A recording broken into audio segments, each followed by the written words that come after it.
In the age of semi and fully autonomous cars, it might feel that there's not much new cars can't do. Active lane keep assist keeps your car in the right place on the road.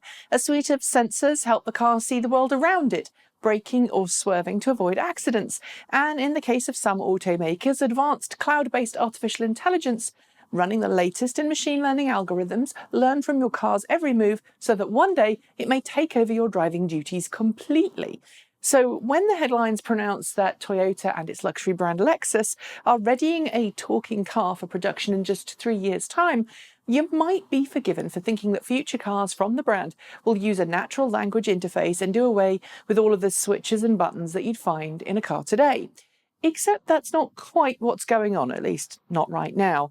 No, what we're talking about is cars that talk to one another using something called a dedicated short-range communication system that allows cars to talk to each other electronically in real time. This communication has become known as vehicle-to-vehicle or V2V communication. But what is vehicle-to-vehicle, and what is DSRC, and how can they work to make our time on the road safer? I'm glad you asked. In much the same way as many countries require airplanes to be equipped with emergency transponders on board that helps ground radar to keep a track of them in the sky, vehicle-to-vehicle communication relies on a radio transmitter located in each car that can transmit important information about the car's location and speed to other vehicles in the area. In airplanes, of course, the Model C transponder that airplanes flying above a certain altitude have to use is a little more hands-on than V2V technology being developed for cars.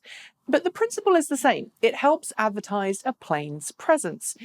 The vehicle-to-vehicle technology being promised by Toyota and Lexus for 2021 model year cars onwards transmits special information about the car, its speed and its location over a dedicated 5.9 GHz radio band. Each car, equipped with a transmitter and receiver, can triangulate other vehicles in real time, allowing the car or the driver to better react to what's going on around them or it.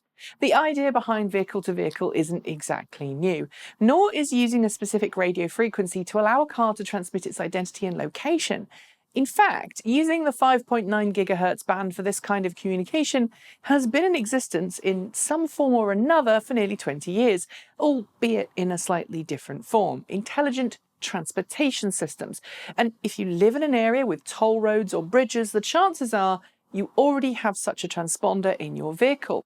You see, ITS is the backbone of the wireless transmitters that let you pass through toll plazas without stopping. In that case, the transmitters broadcast a special unique identification to the sensors on the toll booths as you go past.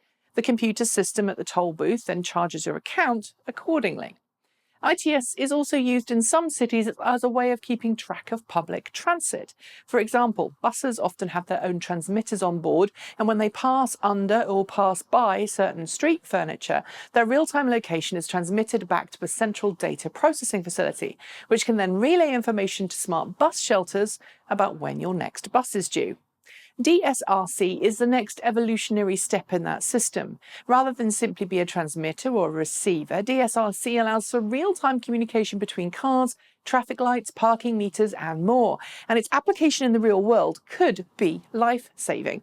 For example, imagine driving along a rural road where visibility is impaired due to hedgerows or the terrain of the road.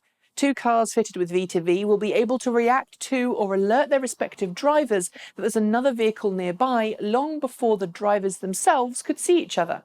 Paired with a simple alert system, the driver or drivers can take appropriate action earlier than they would if they were relying just on their eyes. Or, in the age of semi-autonomous technology, the car might even take over to ensure a collision does not happen. Given T-bone accidents are some of the most common types of accidents and the most fatal, a technology like V2V could even help reduce mortality rates. It's not just about accident avoidance or billing either. DSRC-equipped lights, for example, could change their sequencing not via timing but based where vehicles are relative to the junction, ensuring whenever possible that a car approaching a quiet intersection could be given a green light at just the right time to continue on its way without stopping, which has energy-saving benefits. Push it one step further, and DSRC could even be used to alert road users of emergency vehicles, cutting down the delays caused by distracted drivers not responding to sirens or lights. It goes too without saying that DSRC would also give deaf drivers much more advanced warning of emergency vehicles approaching, helping them to spot and locate emergency vehicles long before they appear in the rear mirror. Beyond that, well, DSRC frequency communications between vehicles and street furniture could, in time, be used to alert cars of poor traction or adverse weather, notify others of an accident ahead, and ultimately allow autonomous vehicles to operate with a higher level of competency on the road. Toyota may be the first to bring DSRC V2V and V2I communications to market, but keep your eyes out on this technology moving forward because it's going to become the must-have safety feature in your next car. That's it. Thanks for joining me, and see you next time.